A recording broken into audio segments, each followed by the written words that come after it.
fellas. We've got to answer the bell. Now let's go.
Hey, welcome into the Thursday edition of Main Street Sports Today. I'm Maurice Patton. Chris Yao is having some technical difficulties. Hope he can catch us on the fly. Justin Kulik handling all the production for us right now. And as we await Chris's arrival, got a pretty loaded show for you this afternoon as we are set to speak with Joe Rexrode of The Athletic. Later today, he is on site at South Beach getting ready for tomorrow night's Orange Bowl between Tennessee and Clemson. Also going to speak with Summit Wrestling coach Pete Miller in Coach's Corner here in the next segment. And obviously we'll talk a little college football because there's a lot of that going on. So as we try to stall for Mr. Yao, Justin, well, there he is. We can see him. Can you hear me? Can we hear him? Can you hear me? I can hear you. Can you hear us? It seems so. Hey, successful arrival. Good job. Jeez. Yeah, I had to go to the backup. So I had to go to the backup microphone, but the earphones are coming out of the old microphone. It's a whole thing. Good job. Well done, sir. Well, and making matters worse, you had me thinking I was the issue, and so I killed out of everything that I had up on my screen, and so I'm trying to get all of that back up. So and Chris was like snickering, like, I don't know, Mo, it's on you. Yeah, I had no idea. I mean, I didn't even know if you could hear me, Mo. I could hear you. See, that's the weird initially. Yes. So here's the thing. I could hear or talk, but I couldn't do both from the same. You know, that's probably not the worst situation, generally speaking, for you, that we could either hear you or one or the other. Yeah, one or the other, but not both. Yeah, that's probably not a bad scenario. It's been crazy, but hey, here we are. We're in. So, and like I was telling you, we have a 7-page rundown. So we probably need to get into it. Did not hear that, but ASAP. Yeah. Well, hey. So let's do it. Let's do it. This is the Rundown. The Thursday Rundown is brought to you by Chip Walters of Exit Realty, Bob Lamb and Associates. The voice of the Blue Raiders also wants to be your trusted advisor in real estate. Contact Chip at 615-542-1915 or through his website at choosechip.net. Chip Walters, proud to support youth sports across Middle Tennessee. Westmoreland 40, Barron County, Kentucky 37. It was Beach 54, South River, Maryland 44. Franklin Road Academy 41-32 over Berkeley Prep of Florida. BGA edged Columbia Central 59-56. 57. It was Blackman 89, Antioch 12, Brentwood 67-25 winners over Fairview. It was Huntsville of Alabama 50-45 over Cane Ridge, and Smyrna 66-38 over Cascade. Clarksville Academy down to Crestview, Florida 64-52. Marshall County, Kentucky 59-44 winners over Northwest of Clarksville. 57-44 was the score. Clay County a winner over Station Camp. It was Summertown 64, Collinwood 35, Providence Christian 66, CPA 57, Creekwood 53, Southwestern Kentucky 42. Hendersonville was a 51-32 winner over East Forsyth, North Carolina. Beaver Dam, Wisconsin down to East Nashville 49-40, and Rossview edged Franklin 50-48. It was Gallatin 52, Shelbyville 37, Rossville Christian 89, Glencliff 3. Okay. Good Pasture 63, McGavick 34, Murfreesboro Central Magnet 32-26 winners over Green Hill, DCA 48-46 over Harpeth, and Hickman County 42-30 over Centennial. And if I didn't mention it, that was girls basketball. You did not. That was also in girls basketball. It was Independence 42, Spring Hill 29, Lawrence County 61, James Clemens of Alabama 55, Cheatham County defeated Overton 65-36. Stewart's in the Battle of the Creeks, it was Stewart 61, Liberty 30. Nolansville with a 47-31 win over McEwen. Nashville Christian defeated Sycamore 40-23. Owensboro, Kentucky 66, Springfield 41. Harpeth Hall 69, Palmetto Christian of South Carolina 25. Columbia Academy with a 57-40 win over Portland. Livingston Academy defeated Ravenwood 62-41. It was Richland 40, Moore County 35. Laverne with a 51-45 win over Riverdale. Rockvale defeated Starkville Academy out of Mississippi 61-22. Warren County defeated Seneca Valley, Maryland 60-52. Siegel with a 39-29 win over Harding Academy. Centerpoint, Alabama defeated Stratford 35-30. It was Summit 64, Maplewood 33. Watertown with a 38-31 win over Friendship Christian. Those were all Wednesday night results. On Thursday, today, earlier, Creekwood defeated Community 58-46. It was Lawrence County 43, Guntersville, Alabama 37, and White House Heritage with a 47-30 win over Hunters Lane. In boys action, it was Beach Downing Athens, Alabama 65-54. Station Camp 51-38 winners over Barron County, Kentucky. Cane Ridge down Battleground Academy 50-42, and Giles County with a border battle win over Brookfield.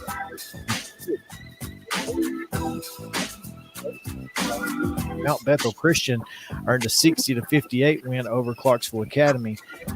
Clarksville Northwest 54, East Hickman 49, Cookville 67, Ravenwood 51, Mount Pleasant 60, Cornersville 26. It was CPA 73-38 winners over Starkville, Mississippi. Starkville Academy of Mississippi. Father Ryan 66-58 winners over Martin Luther King. Franklin down to previously unbeaten William Blunt 63-57, and Friendship Christian edged Columbia Academy 57-54. And Gallatin 55, Fairview 48. Good Pasture down North Monroe, Ohio 63-50. It was Grace Franklin 76, East Jackson, Georgia 53. Harpeth 53-34 winners over DCA. Siegel 55, Hickman County 39, Blackman 46-40 winners over also previously unbeaten Hillsboro. Murfreesboro Central Magnet 62-60 winners over Hopkins County Central Kentucky. It was Independence 75, South Walton, Florida 60. Cheatham County 71-68 winners over John Overton. Loretto downs Kenwood 46-41, while Christian County Kentucky 80, Knowledge Academy's 51. Laverne a 65-46 winner over Clarksville, and Lebanon with a 2-0 forfeit win over Chipley of Florida, I assume. I assume so. White House Heritage with a 47-30 win over Hunters Lane. Summertown defeated Cornersville 77-45. It was Livingston Academy 68, Liberty Creek 31. Wow. Morristown West with a 64-54 win over McGavick. Green Hill defeated Middle Tennessee Christian 58-36. It was Clay County 77, Montgomery County of Kentucky 65. Mount Juliet with a 49-48 win over Jackson Christian. Nolansville defeated Stewart's Creek 61-56. East Nashville 63, Page 58. Pearl Cone down Glencliff 73-53. Pope Prep with a 69-51 win over Creekview of Georgia. Richland Edge Huntland 53-51. It was Southwestern Kentucky 90, Riverdale 79. Little Rock Central of Arkansas 86, Rossview 66. Portland defeated Smith County 61-47. Hendersonville defeated Stars Mill of Georgia 60-58. New Hope of Alabama with a 71-51 win over Summertown. Summit with a 52-49 win over Oakland. Taylor County, Kentucky defeated Whites Creek 70-61. West Creek defeated Trigg County of Kentucky 68-52. University School of Nashville with a 78-37 win over Stratford. Columbia Central defeated Upperman 56-37. It was Jellicoe 66, Watertown 56, and Antioch 58, White House 38. Earlier today, Rossview defeated Louisville Mayo 70-50. In men's basketball action last night, Southeastern Conference played Tennessee down Ole Miss 63-59 in comeback fashion. It was Belmont also in comeback fashion and late. A great one there. They get a 63-60 win over Bradley. Bowl games yesterday, Duke defeated UCF 30-13. Arkansas in 3 overtimes, setting 24 records in the Liberty Bowl, 55-53 over Kansas. It was Oregon 28-27 on a last-minute touchdown there by Bo Nix over North Carolina. And Texas Tech drubbed Ole Miss 42-25. And NHL play that did not happen last night or NBA, so I guess we're just not going to talk about those. Sorry. Next. Today's girls basketball schedule. This was a 12 o'clock tip, so it's nearing the end if it hasn't ended. But Dixon County and Leslie County, Kentucky played at noon. 1 o'clock starts for Harding Academy and Christ Presbyterian Academy. I guess that's at the next level at CPA. Santa Fe and Frank Hughes are playing at 1 at Zion Christian. Also at 1, Fairview and Franklin at Independence. 1:30 starts for Ezel Harding at East Robertson, Lancaster of Ohio and Harpeth Hall, Smyrna and North Sand Mountain. Chris, I didn't realize that was a thing, but that's a 2 o'clock start. 2:30 starts for Green Hill and Barron County, Kentucky, also for Montgomery Central at Stewart County. Liberty Creek and Clay County play at 3. Also at 3, Sycamore plays Donaldson Christian Academy. Christian Community plays Greenbrier. East Nashville plays Laverne. Mount Juliet and Liberty Creek. Giles County and Rogers, Alabama. Those are all 3 o'clock starts. At 4, Ravenwood plays Rossview at Independence. Eagleville plays at Zion Christian. At 4:30, Cane Ridge and Columbia will play. That's at Riverdale, I believe. Also at 4:30, Stewart's Creek and Gallatin. At 5:30, Westwood is at Independence, and Clarksville Academy is at Navarre, Florida. At 6 o'clock, Richland hosting Summertown. Watertown's at home against Portland. Antioch's at John Overton, and Cascade takes on Battleground Academy. Summit and Cheatham County will play at 6 as well. Valor Collegiate will be at Davidson Academy. East Robertson hosting Macon County. Harpeth is at Good Pasture. White House is taking on Maplewood. At 7 o'clock tonight, Spring Hill and Marshall County will battle, while Westmoreland and Murfreesboro Central take the floor at 7:15. At 7:30 tonight, Columbia Academy takes on Friendship Christian again. That's the girls. The boys played last night. That's confusing. And then time and place unknown, Nolansville and Scotts Hill. In boys basketball today, again, 12:30 start for Lawrence County and Shoals Christian out of Alabama. At 1, Giles County and James Clemens of Alabama tipped off. Also at 1, it was Brubaker Tech of Alabama and Lebanon. Big Sandy and Montgomery Central. Don't know why we got to be so mean to Sandy. At 1:30, McGavock and Stratford are playing. Also at 1:30, Northmont of Ohio and Nashville Christian. 2 o'clock starts for Glencliff and Knowledge Academies. Caverna, Kentucky, and Riverdale. At 2:30, Santa Fe plays Frank Hughes. That's a boys game at Zion Christian. Also at 2:30, Rowan County of Kentucky, and Franklin Grace. 3 o'clock starts for Jackson Christian and White House, Pope Prep and East Nashville, Lexington and Kenwood, Portland and Friendship Christian, Tennessee Heat and Hume Fogg. Again, those are all 3 o'clock starts. At 4:30, Wayne, Ohio and Wilson Central, Christian Community and Greenbrier, and Westmoreland and Donaldson Christian. 5:30 starts Zion Christian at Eagleville. Clarksville Northwest takes on Nolensville. Sulligent of Alabama and Lawrence County will do battle. At 6 o'clock, it's Saltillo or Saltillo? Saltillo, I believe. Saltillo. Mississippi names, who knows? And Independence down in Florida at 6 o'clock. Loretto and Milan is at Milan at 6 o'clock. Also at 6, Fayette, Ware, and Ensworth. Smith County and Columbia Academy. At 7 o'clock, it's Pleasure Ridge Park, Kentucky, and Station Camp. At 7:30, Russellville, Kentucky, and is at East Robertson. Valor Collegiate, Davidson Academy, Franklin, and Magnolia Heights in Mississippi. Harpeth is at Good Pasture. We already said that. Liberty Creek is at Watertown, and Columbia is at Richland, all 7:30. And then at 8:30, Gallatin and Siegel. Friday, girls basketball action. At 10 o'clock, Harding Academy plays Rockvale. At 11:30, Starkville Academy of Mississippi plays Providence Christian. At noon, it's Waverly and Kenwood, Hunters Lane and Nashville Christian. 1 o'clock starts for Siegel and Christ Presbyterian Academy, also Clarksville at Stewart County.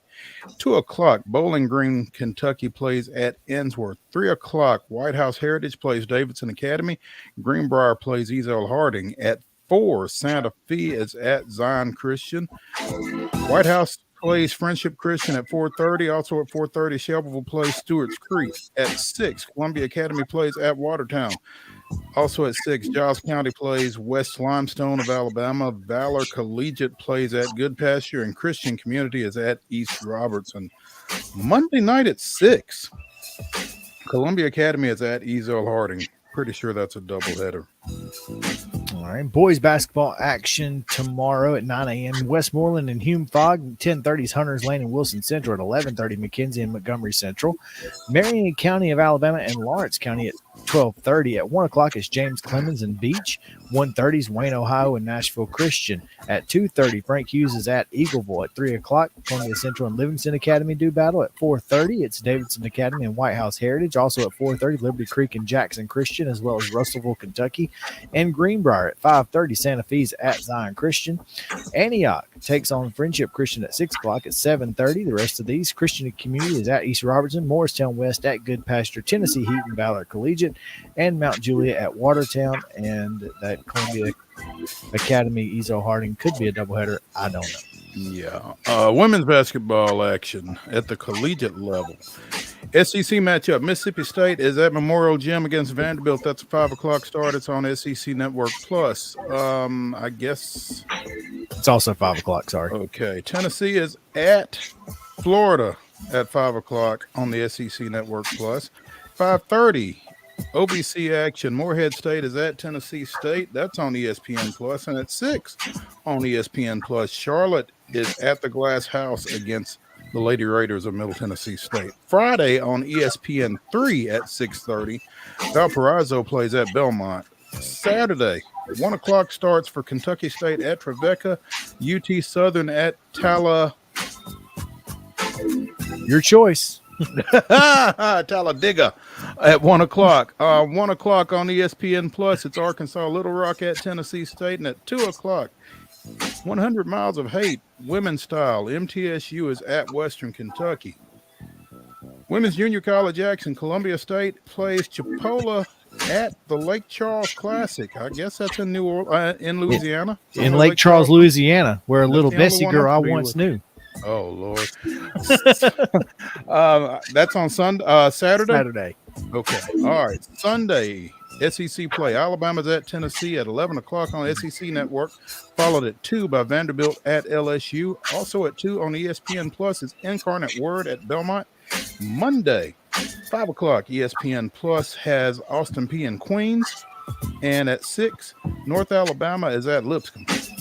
Men's basketball action today. Birmingham Southern is at Trevecca at 3:30. MTSU is at Charlotte at 5 on ESPN Plus. Also ESPN Plus, Austin Peay at Queens men today at 5 o'clock. And 8 o'clock tonight, Morehead State's at Tennessee State.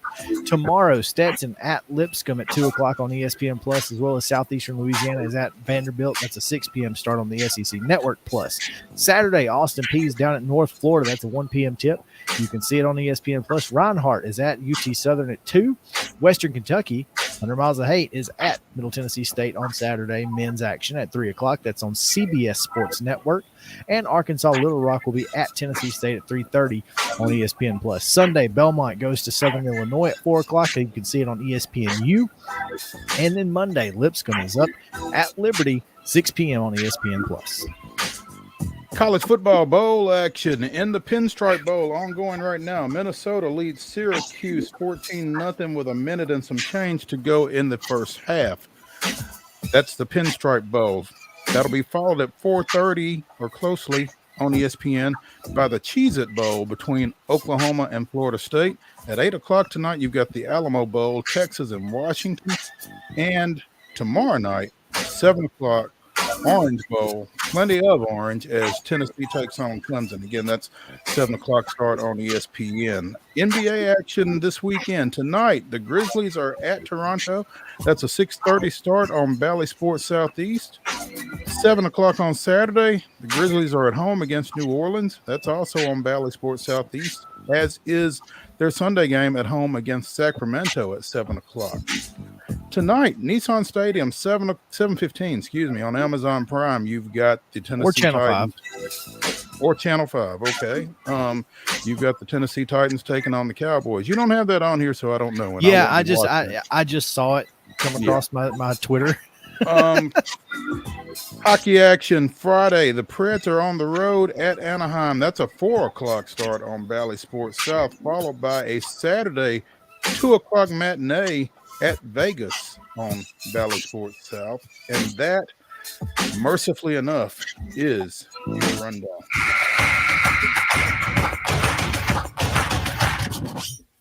17 minutes. That's Everybody that's take a sip of water, man. I already did.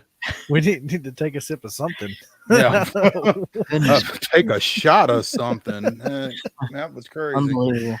Oh man. Well, but at least you all know what's coming. Now There you go. You know what's going to happen this weekend. You are good to go. We are your TV guide. We aim to inform. That's what we're doing here, and we will do just that with some high school news on the other side of a break. But before that, quick top story. Earlier today, Josh Dobbs was announced as the starter tonight for the Tennessee Titans. Is this saying that, hey, we need to make sure Malik Willis is healthy next week because Ryan Tannehill's definitely not playing? Is that what this is? Or are they just saying this is?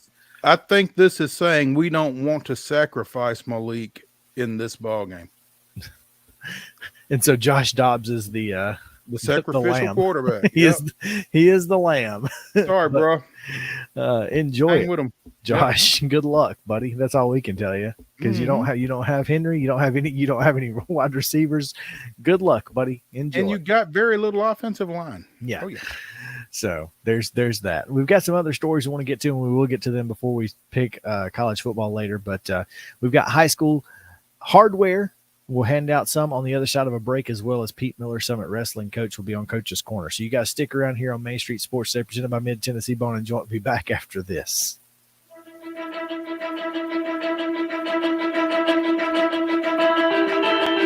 Mid Tennessee Bone and Joint treats your orthopedic injuries and existing conditions. Our trained physicians will get you back in the game faster. Contact us at 931-381-2663 or www.mtbj.net.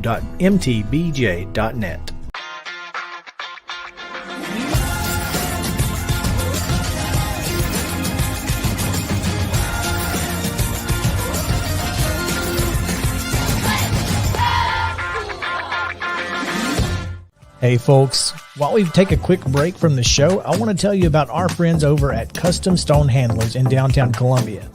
Ed Rich and his team at Custom Stone Handlers believe in leadership. And outside of the military, our greatest leader building platform is sports. Custom Stone Handlers proudly encourages young people to get in the game.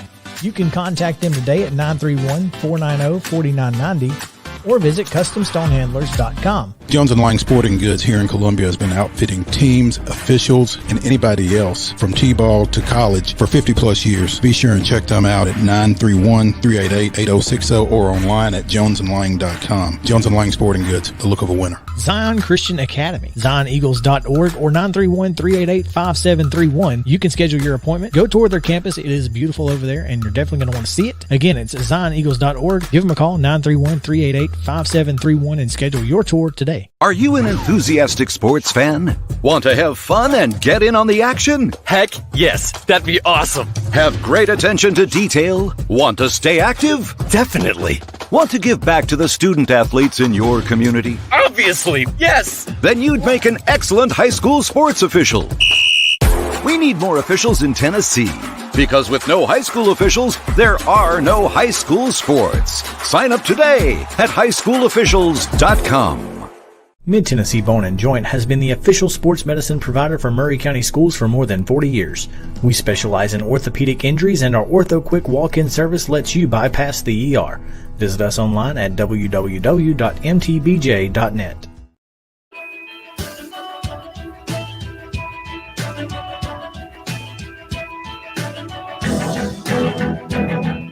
Welcome back into Main Street Sports today, presented by Mid-Tennessee Bone and Joint. Chris Yao alongside Mo Patton, and we have some hardware to hand out. And we'll start, Mo, with the End-to-End Life Team of the Week. It's here in Southern Middle Tennessee, presented by our friends at Custom Stone Handlers. The Summit Spartans boys basketball team picked up a couple of wins last week over at the Nolensville Classic, defeated Summertown and Forest. One of those 84-45 and the other one 54-45, and I don't have it in front of me, so I can't remember which is which, but I think they defeated Summertown in the first game and then Forest in the second game. But again, congratulations to Jim Fay and the Summit Spartans, our End-to-Win Life Team of the Week. And our Mid-Tennessee Bone and Joint Southern Middle Tennessee Athlete of the Week from Murray County this time. From Murray County, Jordan Davis, the Columbia Central junior, averaged a little over 20 points in 3 games for the Lions last week, scored 26 in one, 20 in another, and has continued that into this week. But for those 3 games in which he averaged almost 21 points, he is our Mid-Tennessee Bone and Joint Athlete of the Week. So congratulations to him. Well, and sorry about that. Just went blank, man. Oh no, it wasn't your fault. We had Pete, and he asked if he was good, and then dropped out for some reason. Oh, but so he was teasing us. We're good now. We're Okay. good now. He is back, and we have on Coach's Corner, presented by From the Heart Cafe out in Chapel Hill, Pete Miller, Summit Wrestling coach. Oh, sorry goodness. about that. He had. Oh my. Announcing his presence with authority. I had to go to downtown Nashville earlier today, and there's a lot of y'all walking around. So well, that's where I'm heading as soon as we're done with this. Oh, okay. Well, hey, we appreciate you taking a second with us, and we don't want to talk a whole lot about that. What I want to talk about is your 10-day tour or whatever it is. I mean, you guys went up to Delaware for a tournament last week, and then you went down to Florida for a tournament. First, what did you see? How did you feel like y'all did in those 2 events? Well, how it all started back in the springtime, I was sitting down with Jarvis Little and Brad DeSell and some other parents. We said, hey, we really want to get ourselves a national schedule. So we started reaching out to some of the big time tournaments, some of the big time names. And as we started applying, they started getting more and more acceptances. So we kind of broke it down and said, hey, we want to hit one big tournament up in the Northeast.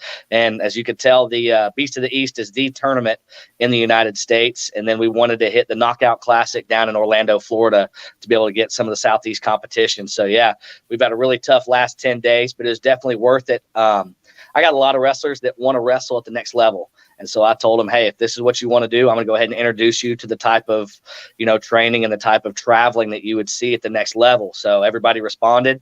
I think we wrestled really well. especially 2 national tournaments in a matter of 5 days. We got to travel not just with our boys, but our girls team as well. So I think that was really special for our full program. But I was definitely satisfied with the way we competed. At the Beast of the East, there was over 100 teams. We finished top 25 there, so that was big time. And then same for the Knockout Classic down in Florida. We finished top 10 out of about 100 schools wrestling down there. So it was definitely national level competition the last week and a half.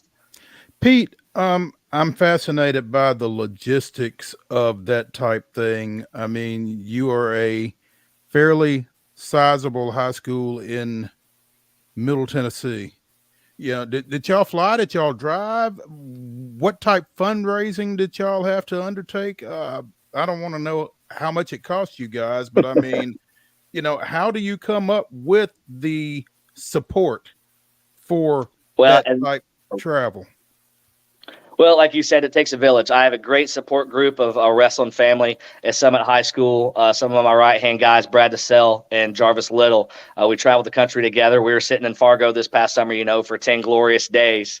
So it was one of our days, down days. We were just sitting around the hotel, and I said, hey, why don't you look up the Beast of the East? Why don't you look up Knockout? Hey, I'll look up plane tickets. And so we found some really inexpensive plane tickets, direct flights out of Nashville to be able to make Delaware work. And then we found a connection with a really cool BMW van that Coach Jarvis liked driving, but to drive that down to Florida. So he definitely got the connection for us. But it was something that was a couple months in the making, but we made it work. Our parents fundraise a lot. I know one of our best fundraisers is that trivia night. I know I've talked to both of y'all about that, but we bring in some good money with that, and it's really fun. But yeah, we've definitely earned it to be able to travel. Again, it takes a village to make what we do happen. Well, I'm just glad you weren't flying Southwest, but yeah, who knows if they'd be back by now? Yeah, probably not. How, and you spoke about wanting to kind of expose your guys that, or your wrestlers that want to wrestle at the next level, to that type competition. I imagine there were probably some coaches lurking around at both those events as well. But more immediately, how do you feel like that type competitions, those type environments impact your team as you come back and get ready to get into the grind heading toward the Ag Expo in February? Well, that's a great point. My philosophy as a coach is if I can't find somebody out there that can beat us, I'm not doing my job to find tough enough competition. And as you saw, nobody on our team won either tournament. We did wrestle really well, but we found some tough competition. And so I think, too, whenever you're an undefeated wrestler, that's kind of some weight that's on your shoulder to feel like you have to wrestle perfect. We went out there, we saw some competition, we got beat. So guess what? Pin your ears back and let it fly. So we proved that we can compete on the national level. We had all of our wrestlers win multiple matches at the national level. So I think that prepared us and showed us that we do belong at the national tournaments. Again, we finished top 20 at the toughest tournament in the country. Our wrestlers belong there, and they deserve to be able to wrestle at that national level. And same speaks for our girls. All of our girls wrestled really well at the Knockout Classic girls tournament. So again, not just our boys, but our girls program both deserve to wrestle at the national level. A little closer to home tomorrow, as you go to the battle for independence just up the road there. What are your prospects? I know that's a big tournament on a local scale. I think they've got 30 teams entered between boys and girls. Yeah, it's another great event for us, hosted at Independence High School.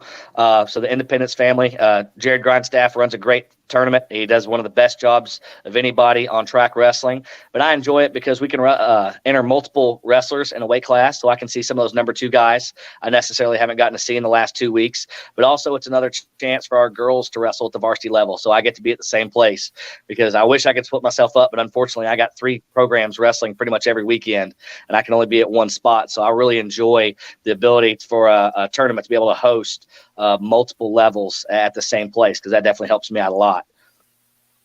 Speaking with Pete Miller of the Summit Wrestling Program, head coach, and here on Coach's Corner, presented by From the Heart Cafe out in Chapel Hill. Renee Hart and the fine folks there keeping you fed and happy, whether it be breakfast or catering. Make sure to go check them out. Pete, you keep mentioning the girls team, and that's one of the things I wanted to talk about, because I noticed that several of your girls are multi-sport athletes, and I'm just curious, how how does the multi-sport athlete help, both wrestling and then their wrestling help whatever other sports they're playing? It's got to be exciting to be at a big school and have multi-sport athletes. No, I agree 100%. And you said it just that, athlete. When you get an athlete to wrestle, things are a whole lot easier because let's just be 100% honest. If you ever see us play games before practice, we play dodgeball, we play basketball, it's pretty bad. So we actually have to make up different rules for us to be able to score points. So like we play basketball, if you hit the backboard, that's a point. If you hit the rim, that's 2. And if it goes in, you just win. That's it. Game over. So I'm very fortunate to have athletes. Yeah, at the girls level, we have Finley Craig. She plays soccer. She's a phenomenal athlete. She's just a natural wrestler. Riley Bennett, our senior girl, believe it or not, she used to be a cheerleader. So we crossed her over to the wrestling world. So she's a phenomenal wrestler now. But you're exactly right. We have girls that are athletes, and that makes life a whole lot easier. But also on the boys level, we have multiple football players. And you'll hear me say it 1,000 times. No sport coincides better than football and wrestling. I truly believe that. I mean, watch Finley Jamison wrestle.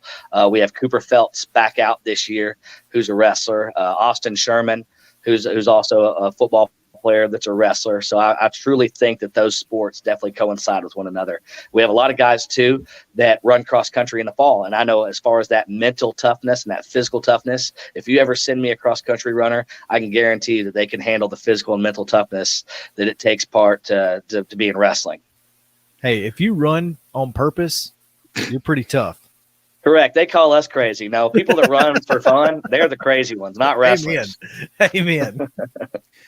Pete, you mentioned your girls program. Last season, Tennessee conducted its first girls individual wrestling championships. The sport is really growing.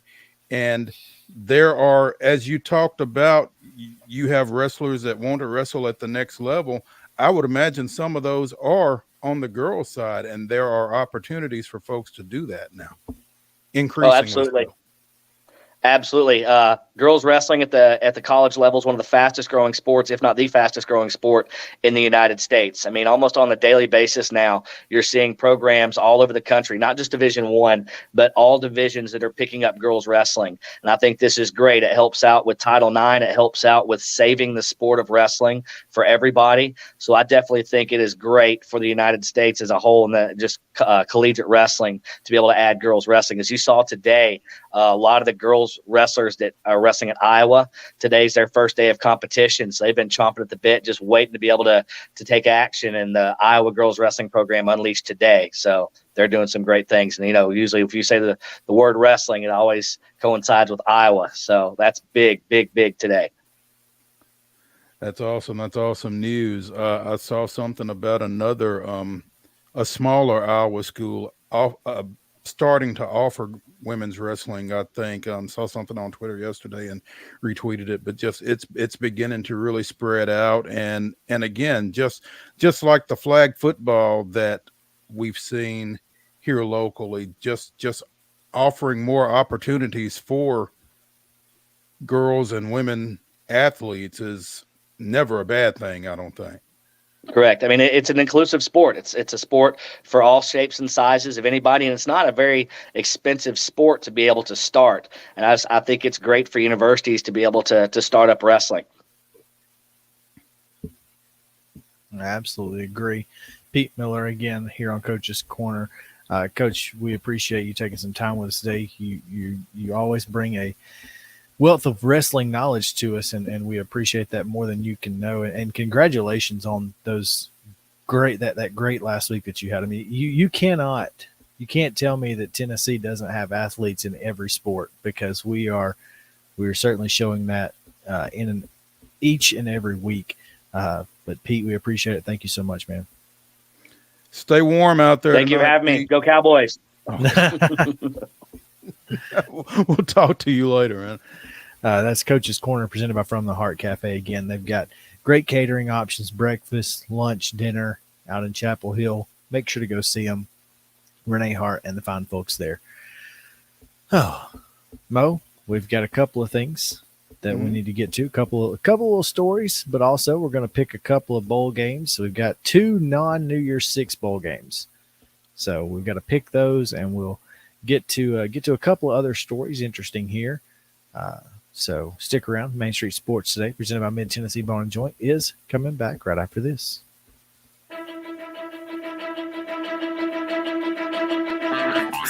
This is Chris Yao with Main Street Sports Today. Every show, Mo Patton and I welcome friends from all across the sports landscape, from high school coaches and reporters to national, college, and pro sports personalities. You never know who might stop by for a chat.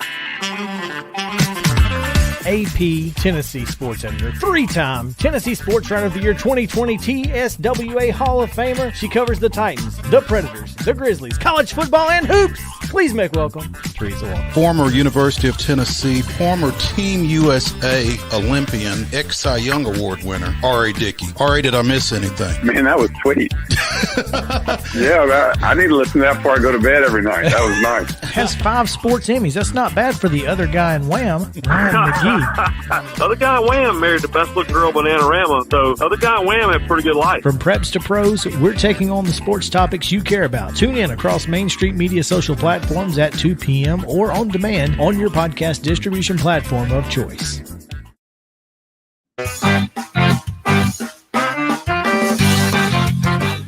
Welcome back in to Main Street Sports Today, presented by Mid Tennessee Bone and Joint.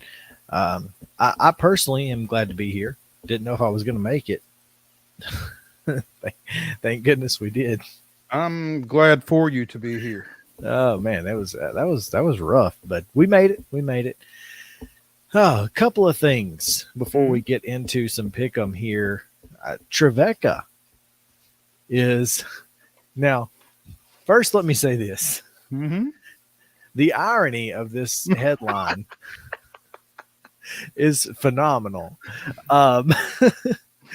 While we just spoke recently to TSSAA Executive Director Mark, God, Reeves. I almost said North. I was like, No. wait, no, he's the other. That's the other guy. No. Reeves. Mark Reeves, Yes. about the TSSAA sanctioning lacrosse. Well, that's not happening just yet, but Trevecca is going to add women's lacrosse. So there you go. At least there's somewhere to go if you are a high school lacrosse player in Tennessee. We've got some places for you to be. Yeah, they released this earlier today. They are currently searching for their first coach. They plan to come online in 23-24, and so they will be recruiting, apparently. And it's a spring sport at the collegiate level. So they'll I play don't in the know. spring of 24. Yeah, so I don't know if that would help give the TSSAA any guidance or not, but apparently, according to this release, there are 8 schools in Tennessee with a women's lacrosse team, and Trevecca will become the 4th NCAA Division II school in the state to offer women's lacrosse. Lee, Lincoln Memorial, and Tusculum play women's lacrosse, as does Vanderbilt. You got a couple of D3s, and I'm not familiar with Lincoln Memorial. Well, you should be. It's where Rick Byrd was before he came to Belmont, for one thing. But it's up. God, how long ago was that? Well, there you go. Yeah, no, it is up in Upper East Tennessee. It's in Okay. Harrogate. They have traditionally had a pretty good baseball program up there, Okay. and the nickname is the Rail Splitters. So Okay. Now I'm angry because I didn't know who they were. That's phenomenal. mm-hmm. That's next level right there. The Rail Splitters. The Rail Splitters, yes, sir. I've been Tennessee working on Wesleyan that. is the only NAIA school in Tennessee with lacrosse, but What? We got to get UT Southern on that. yeah, there we What go. y'all doing down there? Play lacrosse. Yeah, That's interesting. I like it. I mean, I think that lacrosse is probably one of the, like wrestling, one of the most popular growing sports in the country. yeah. You know, I've not watched an entire lacrosse game match. Oh, that's a But- good question. I don't know the answer to that. Yeah, but I mean, it certainly looks fascinating, and it's pretty fast paced.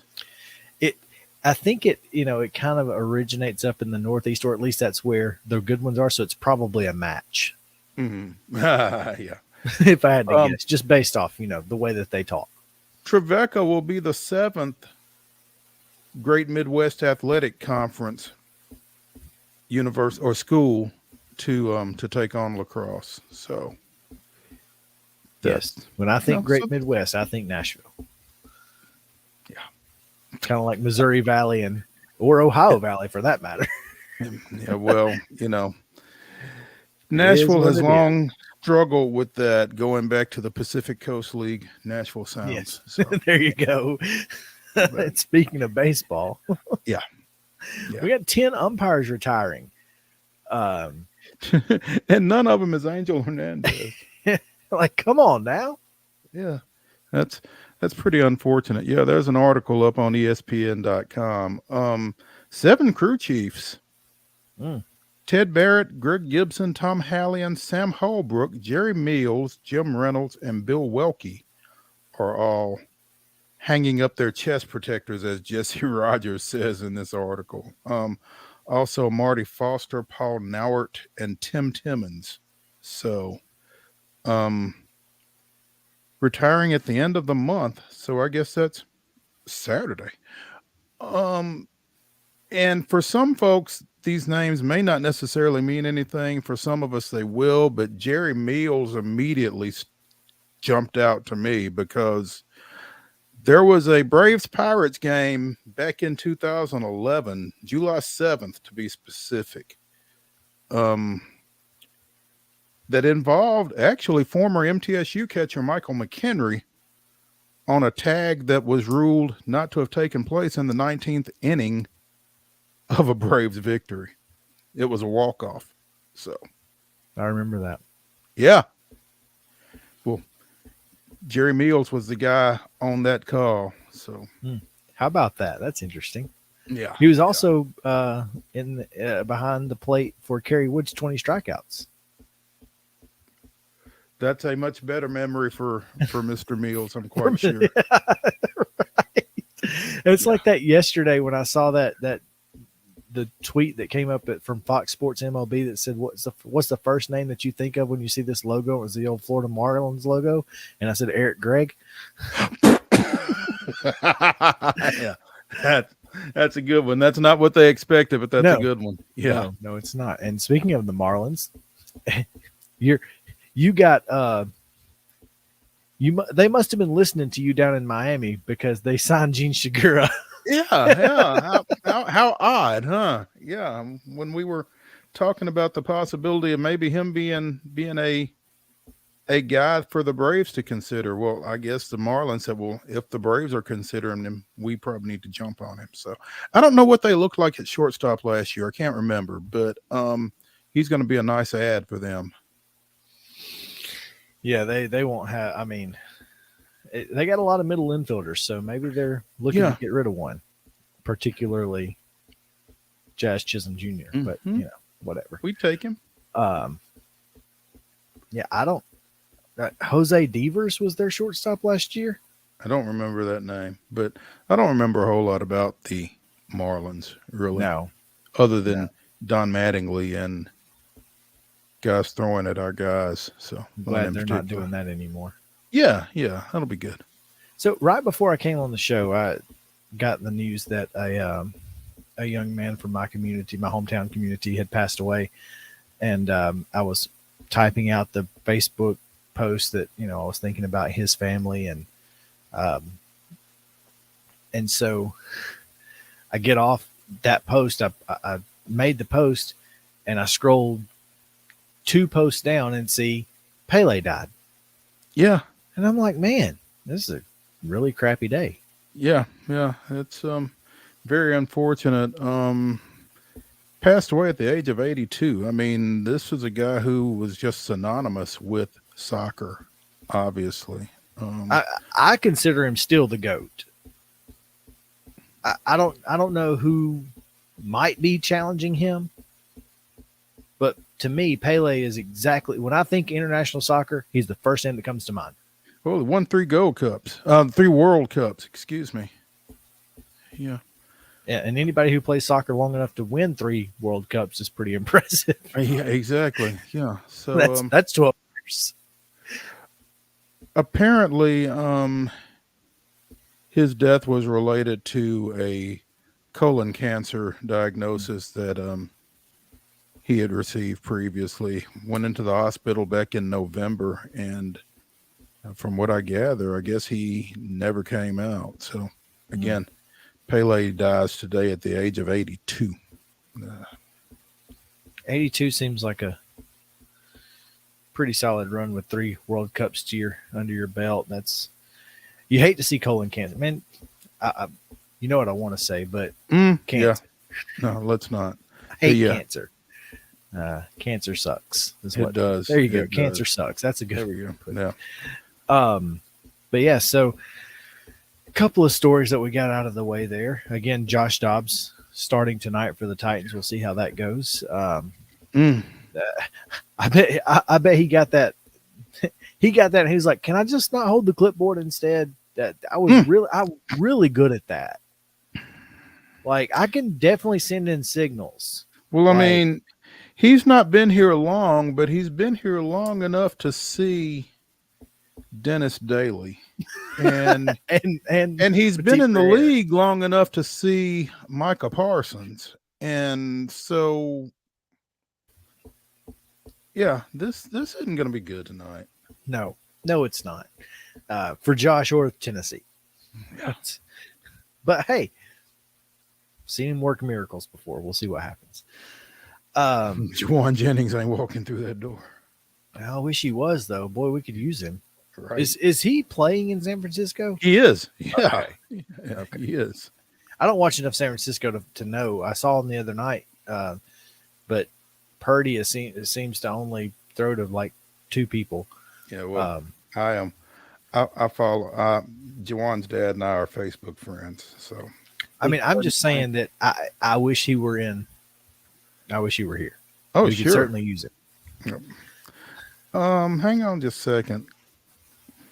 4 catches for 40 yards against the Chargers in mid-November. 32 catches, 360 yards, and a touchdown so far. So, I mean, he's not blowing it up. His best day was against the Saints. He had 6 catches for 49 yards and that 1 touchdown. So, but interesting. He's in the mix. Well, they've got issues out in San Francisco which are clearly taking care of themselves. I don't know how San Francisco just keeps plugging and playing with backup quarterbacks, man. Like, every backup quarterback they put in is successful. You know, it's weird. It comes back to evaluation. There you go. Somebody's doing a pretty good job with it. Well, we got a couple games we need to pick that are non-New Year's 6, and we'll start with the one that we will be attending on Saturday at 11 o'clock at Nissan Stadium when the TransPerfect Music City Bowl kicks off against 11 a.m. kick on ABC. It'll go head-to-head with Alabama, Kansas State, so there's that. Also go head-to-head with Kentucky, Louisville basketball, but after last night, I'm not sure how many Wildcats fans even give a crap about basketball anymore. There's a pretty large contingency that is fed up with lifetime contract holder John Calipari. So there's that. He's not done himself a whole lot of favors, that's for sure. No, he hasn't. That being said, Kentucky and Iowa will kick off at 11 with Pac-12 officials. And someone on Twitter said, "What does that mean?" And the guy said, "Well, they're the ticket master of Power 5 conferences." That's not a compliment, by the way. No, it's not. So they seem to have at least one screw up every game, and the white hat for this game will be the one whose crew allowed a timeout in the middle of a play against USC in that first USC Utah game. So there's that. So it should be fun. Yeah. Sign me up. What's the number? The number is Kentucky minus 1.5. Oh.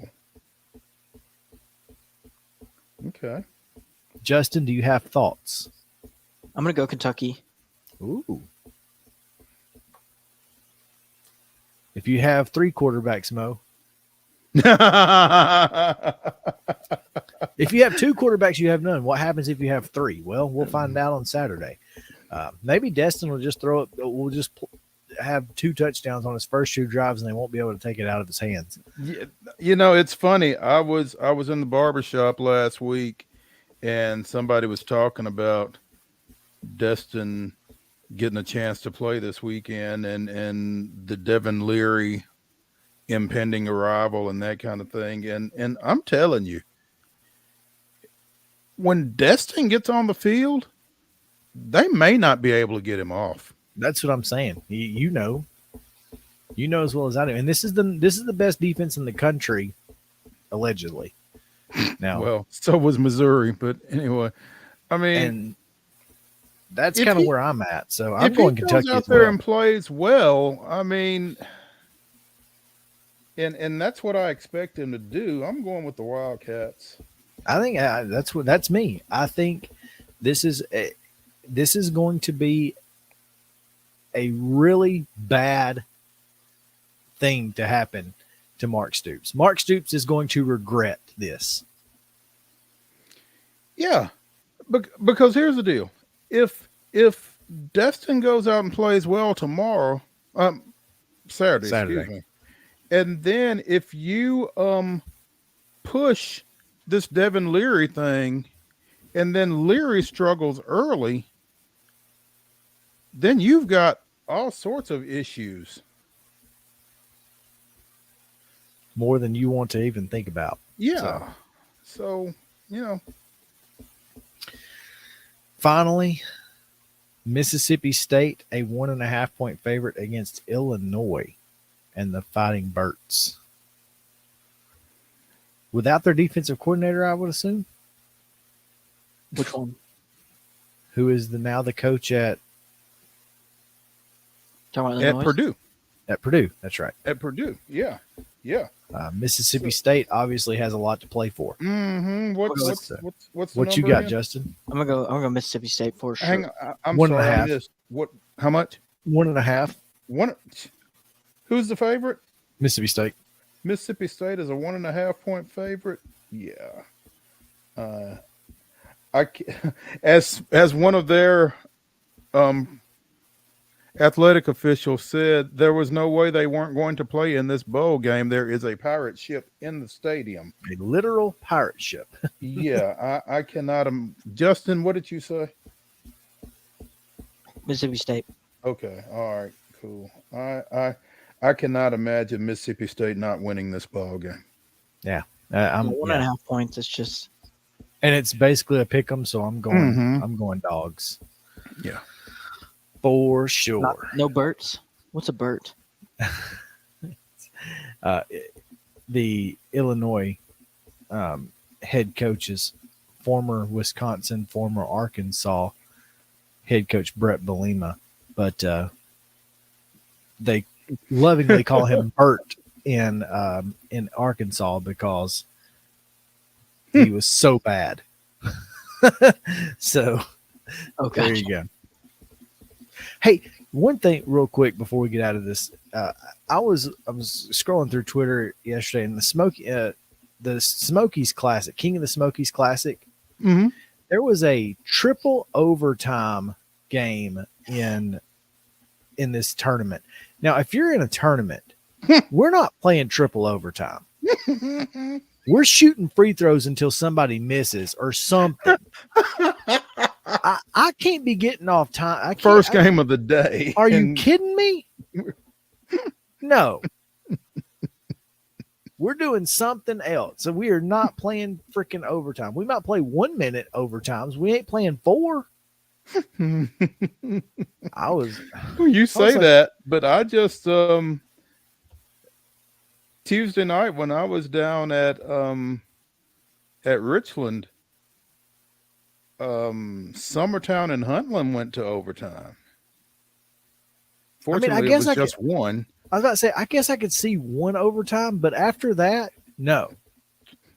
We're doing something else. Well, and the thing is, I mean, it was a tournament. It wasn't a classic. So, you had to have a winner And I would imagine in the King of the Smokies, it's the same situation. Well, it's So- called King of the Smokies Classic. Now, I don't know if that means anything, but Well, yeah, if it's a classic, then we might just have to declare this thing a tie and move on to the next game. and go on because I'm not sitting here till 11 o'clock. It ain't happening. Anyway, I just had to throw that out there because we got a lot of Christmas tournaments going on right now, and there's just no way. There's no way, man. My goodness. All right, You ain't got nothing else to do. It's the holidays. I guess. Well, that's true, except unless you're covering it and you got the last game of the night. And you've been there all day and you're ready to get out of that gym. Yeah. Oh, thank you. Yeah, exactly. Oof. Anyway, we've got Joe Rexrode, who is scheduled to join us on the other side of a break. We'll take a regular break here, and when we come back, we will try to get Joe on the line, and we'll talk a little bit about the Orange Bowl between Tennessee and Clemson. So stick around here on Main Street Sports Today, presented by Mid-Tennessee Bone and Joint. We'll be back after this.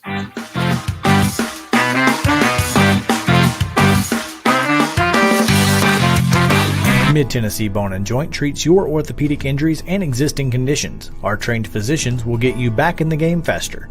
Contact us at 931-381-2663 or www.mtbj.net.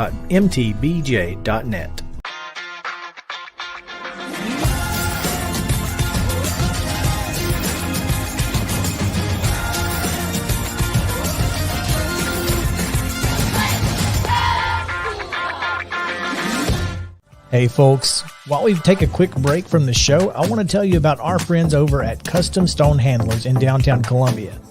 Ed Rich and his team at Custom Stone Handlers believe in leadership. And outside of the military, our greatest leader building platform is sports. Custom Stone Handlers proudly encourages young people to get in the game. You can contact them today at 931-490-4990 or visit CustomStonehandlers.com. Jones & Lang Sporting Goods here in Columbia has been outfitting teams, officials, and anybody else from T-ball to college for 50 plus years. Be sure and check them out at 931-388-8060 or online at jonesandlang.com. Jones & Lang Sporting Goods, the look of a winner. Zion Christian Academy, ZionEagles.org or 931-388-5731. You can schedule your appointment. Go tour their campus. It is beautiful over there, and you're definitely going to want to see it. Again, it's ZionEagles.org. Give them a call, 931-388-5731, and schedule your tour today. A game without a crowd is just a scrimmage. A performance without an audience is just a rehearsal. Without your presence, high school sports and the performing arts aren't possible. Ensure that these essential extracurricular activities continue to enrich the lives of students in Tennessee. Purchase a ticket to your local high school's game or performance. This message presented by the TSSAA. Mid-Tennessee Bone and Joint has been the official sports medicine provider for Maury County Schools for more than 40 years. We specialize in orthopedic injuries, and our Ortho Quick walk-in service lets you bypass the ER.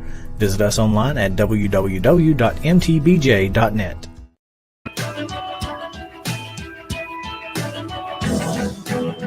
Welcome back in Main Street Sports Today, presented by Mid-Tennessee Bone and Joint.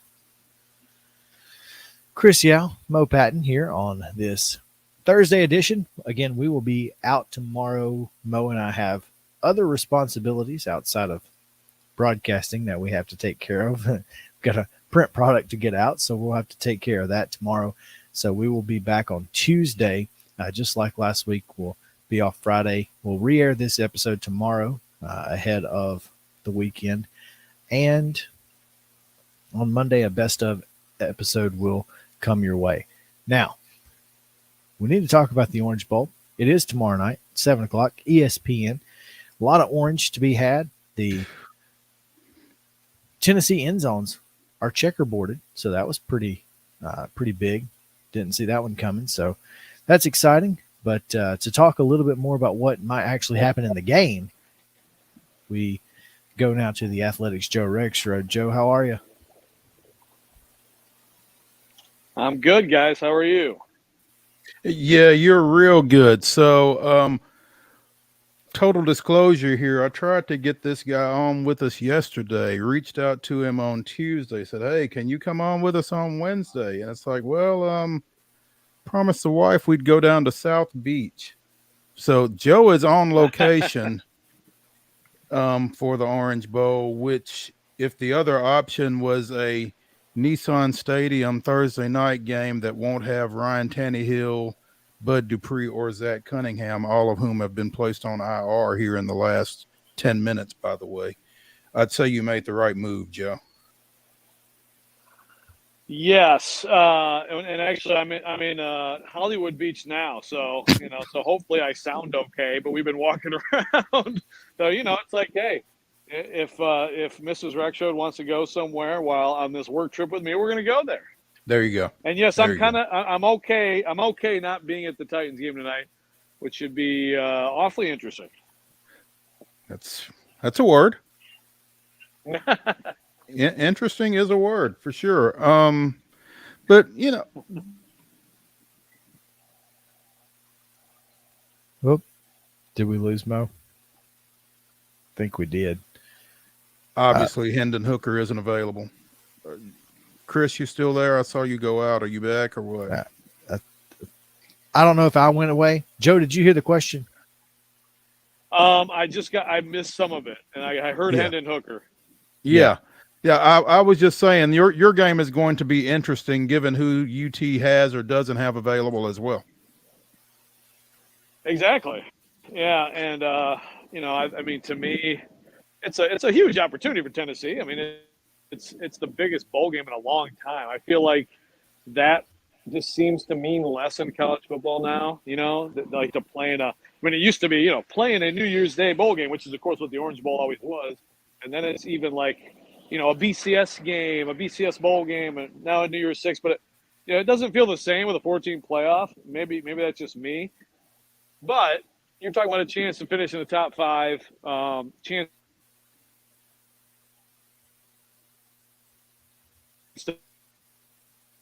to beat, see what in Joe Milton. I think that's the biggest, impact moving forward from this game is at some point he's got to play better in a game than he has. But there remains a ton of optimism around Joe Milton inside the program, at least.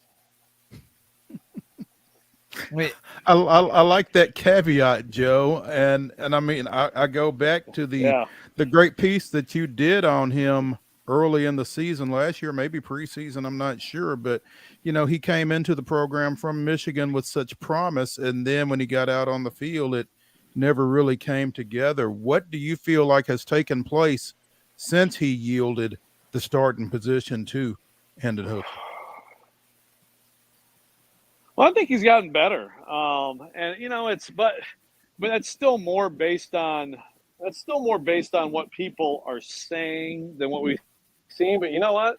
I thought that was a kind of an amazing stat, and I wrote something today. The Athletic, he is 14th in the country with 6 completions of 50 yards or more in his season in which he threw 54 passes.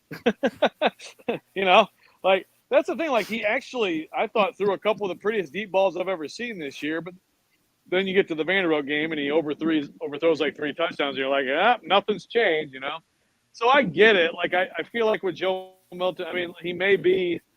Look, it may end up being like, hey, greatest practice player ever, and it just doesn't come together for him on game day. But I still think there's enough reason if you look at everything, including.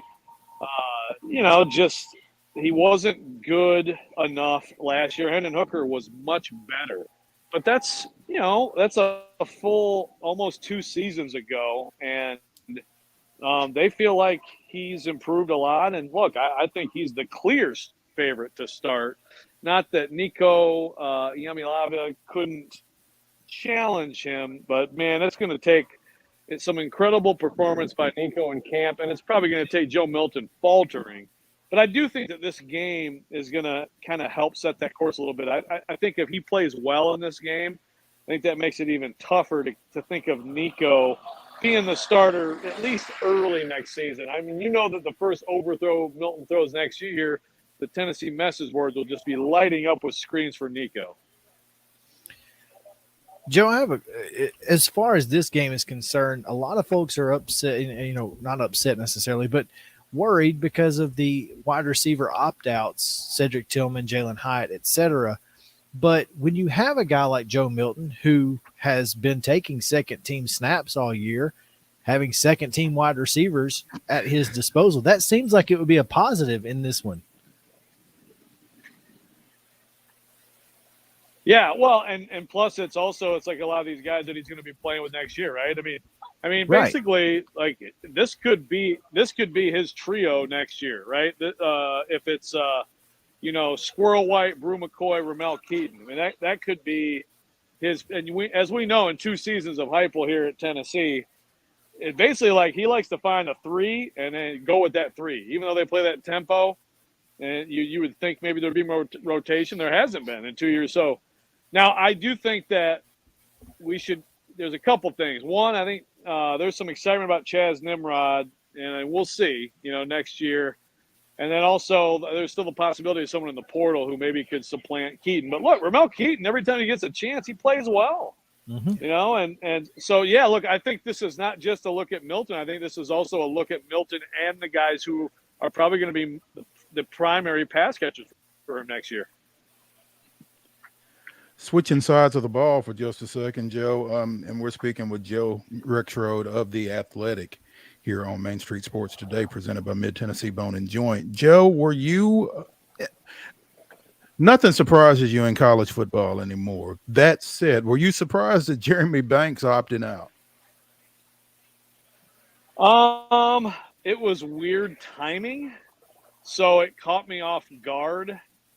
But look, the thing with Jeremy Banks is obviously it's like there's been some stuff with him, And look, I mean, even before the whole thing with Hendon Hooker in South Carolina, I mean, Jeremy Banks was a guy who really had to get some stuff together to stay in the program, and look, I don't know that relates to this situation at all, but it just seems like maybe Jeremy Banks and Josh Heupel, maybe there's not totally seeing eye to eye right now on things. That's me speculating.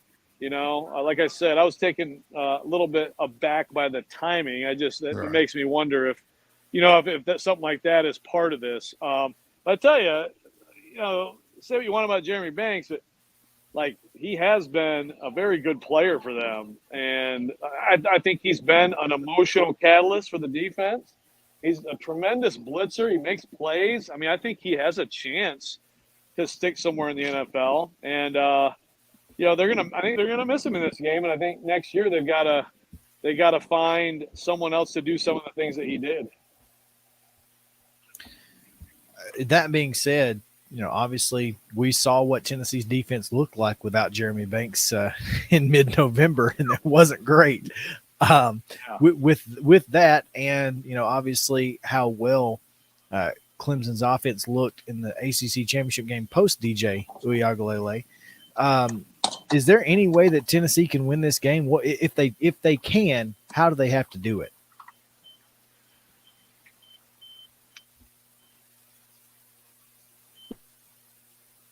Well, I don't know. As a player, I mean, to me, it's about. I mean, Tennessee's defense, they've had some good days. And when they've had good days this year, what is it? It's because Byron and Barron in front are harassing the heck out of quarterbacks. So, I mean, that to me is the whole thing. I mean, we know what the secondary is. They have to upgrade the talent now. And I do think that the way Klubnik played in the ACC title game, there's a lot of cause for excitement with him. But you also, if you watch the Notre Dame game, I mean, this pick six he threw, he still looks like a freshman quarterback to me a lot of times. So to me, it's all about you got to get 4-man pressure in this game. And Byron Young, obviously he's going to the NFL, but he's decided to play one last game. You want him to have a magical, heroic final game. That's what it's about to me is the pass rush. There you go. What's interesting about that is has Tennessee been, wait a minute, I'm crossing up bowls. Never mind. I'm not even going to make that point. But, to your point, Joe, they do have to get some pressure just because that secondary has been hit or miss, I guess. And I guess it's a little refreshing to see Byron Young decide, I'm going to the draft, but B, I'm going to play. Because usually when you get that announcement, it comes with an opt-out. Yeah, no, I mean, I think it's cool, and I think it's cool to see a couple of the, Bryce Young and a couple of the Alabama guys do it, and it's interesting, I mean, I and it's one of those things where I could never fault a kid for not doing it. If you're going to the NFL, I could never fault anyone. We've seen kids who get hurt in these bowl games. Jake Butt comes to mind a couple years ago. I guess it's more than a couple, but a few years ago from Michigan. I mean, you can never fault a kid for deciding to opt out like that. I mean, you gotta do it smart. But at the same time, I would never fault a kid for wanting to be with his teammates for another game and wanting to finish it out. I mean, you can blow your ACL doing the most innocuous of non-contact off-season drill, that you can come up with. So I think it's cool. I think it's a cool thing. And Byron Young is, I mean, he's, obviously everybody knows his story. It's a different kind of story. It's a really impressive story of perseverance and hard work. And he's one of those guys they're going to miss a lot, I think, in that locker room. He brings a lot of leadership and just real world experience that some guys don't have. Joe Rexrode of The Athletic. Joe, just real quick, I saw your tweet a few moments ago about tonight's Titans Cowboys game and Josh Dobbs. Are you under the impression, or do you get the feeling that Josh Dobbs is going to play next week and this is not a preserve Malik Willis for next week's game move?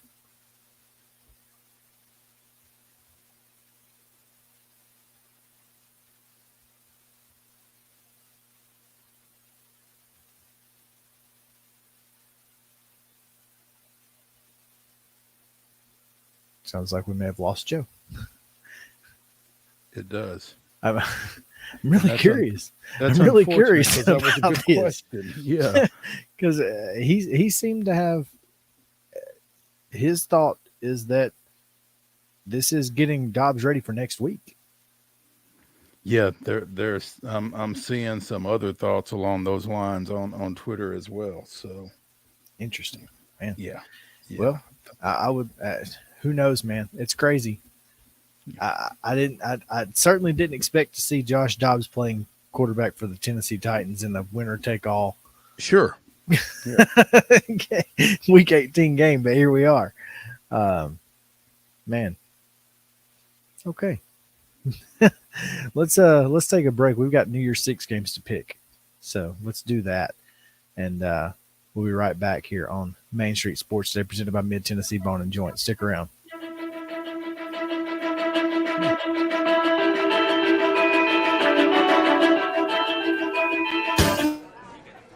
You've been putting back a few, and a few becomes a few too many.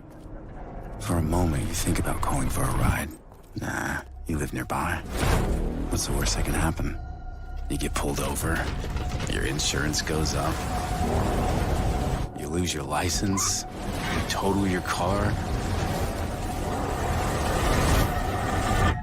you kill someone.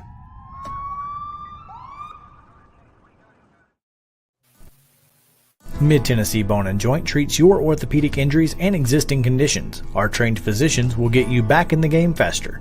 Contact us at 931-381-2663 or www.mtbj.net.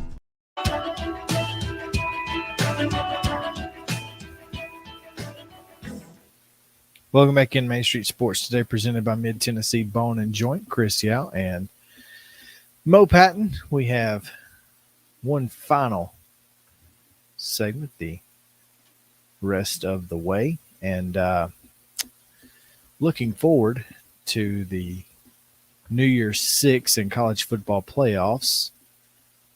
We have the Capital One Bowl Mania challenge going on here, and I have to tell you, the system not doing so great. The system has been challenged, huh? Yeah, the system has in fact been challenged. Hey, Joe is Joe is in So if we can just, and he is out, back out. That's okay. Well, I was just going to say, I was going to get an answer to the question anyway, but no big deal. System 11 and 15. Ew. Wow. Oh. Gross. But that's kind of how the last part of the season has gone. Once we kind of had a really good idea of what we were going to see from these teams, the overwhelming majority seemed to be right more often than not. Whereas earlier in the season, I guess folks were just picking with their hearts and not their heads. And, you could pick the team that nobody was picking, and that was going to win more often than not. So it's interesting to say the least. Right now, Minnesota up 21-10 over Syracuse. Syracuse is a 6.5-point dog. And looks like we're going to go to 11-16 if things hold. Well, and what's funny is the system is 11-15 right now. Mm-hmm. You are also 11-15. Justin is 10-16. I am 12-14. So I'd say that to say this: everybody's struggling. There's that. Hey, it's for the taking. It is. It's still anybody's game. We got 6 games to pick. We've already picked 2 more. So here we go. I got to get we picked that one yesterday. Here we go. We start with tomorrow. Capital One Orange Bowl. Tennessee, Clemson. Clemson's a 4.5-point favorite in here.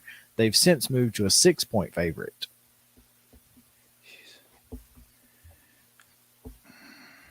All the money coming in on the Tigers. And here's the thing, for all the reasons we just talked about in the last segment, I really should pick Clemson, but I can't. And I won't. So I'm going to go with UT and see what happens. What's the number? It's 4.5. Bad guys? Bad guys, yeah. Mm-hmm. Okay. I don't know if I'm next, but yeah, go ahead. You can be. I'm gonna go. You got me all rah-rah'd up there, Mo. I'm going balls, baby. Let's go. One final game. Push. I'm going with Tennessee here, but only because I don't. If I were betting, I would bet Clemson. I wouldn't. I would just not bet on this game. Well, yeah. So as I've told Justin in some on our other show, that I always bet against the team that I'm rooting for, because if my team wins, then the money doesn't matter. If my team loses, at least I've got something to soften the blow. So get a little cash in my pocket. That's not a bad philosophy. So you're hedging your bets. So I'm absolutely hedging my bets. So sometimes I win emotionally, sometimes I win monetarily. Financially, yeah. Everybody's at the same time though. Yeah, it would be nice to double up, but take your wins. Yeah. So yeah, I'm gonna go Tennessee just because of that. Sugar Bowl. An 11 a.m. kick for the Sugar Bowl sucks, by the way. That's not a good time. Just like throw that out there. But it could be worse. You could be in New Orleans. See, I would be okay, I guess. No, you wouldn't. I guess I could be okay if, either way, because after the game, you can go enjoy New Year's Eve, right? But the night before, tomorrow night, yeah, it's useless. Right. You just go to bed early, get up early, tailgate, and then plan on your Saturday night being crazy. So that would be my guess if you're a Bama fan or a Kansas State fan for that matter. Alabama 4.5-point favorites in this one. Roll Tide. Yeah, I'm taking Alabama in a romp. Yeah. I don't think Bryce Young and Will Anderson came back to play in this game to lose it. I would agree wholeheartedly. So there's a whole lot I would bet on that. Yeah. That this is a game that I would probably spend my betting money on. So 3:00 kick. How much we hate Alabama, but we respect them so much too. Like when we're not playing them, we're like, they're gonna kill them. So, Mo, you'll have to tell me. It's a 3:00 Central kick in Arizona. So it's 2:00 there. Correct. So it'll be a 2:00 kick local time. TCU and Michigan. Michigan a 9.5 point favorite over the Horned Frogs. Yeah. For the record, the public on TCU. Really? Michigan's a 9.5 point favorite.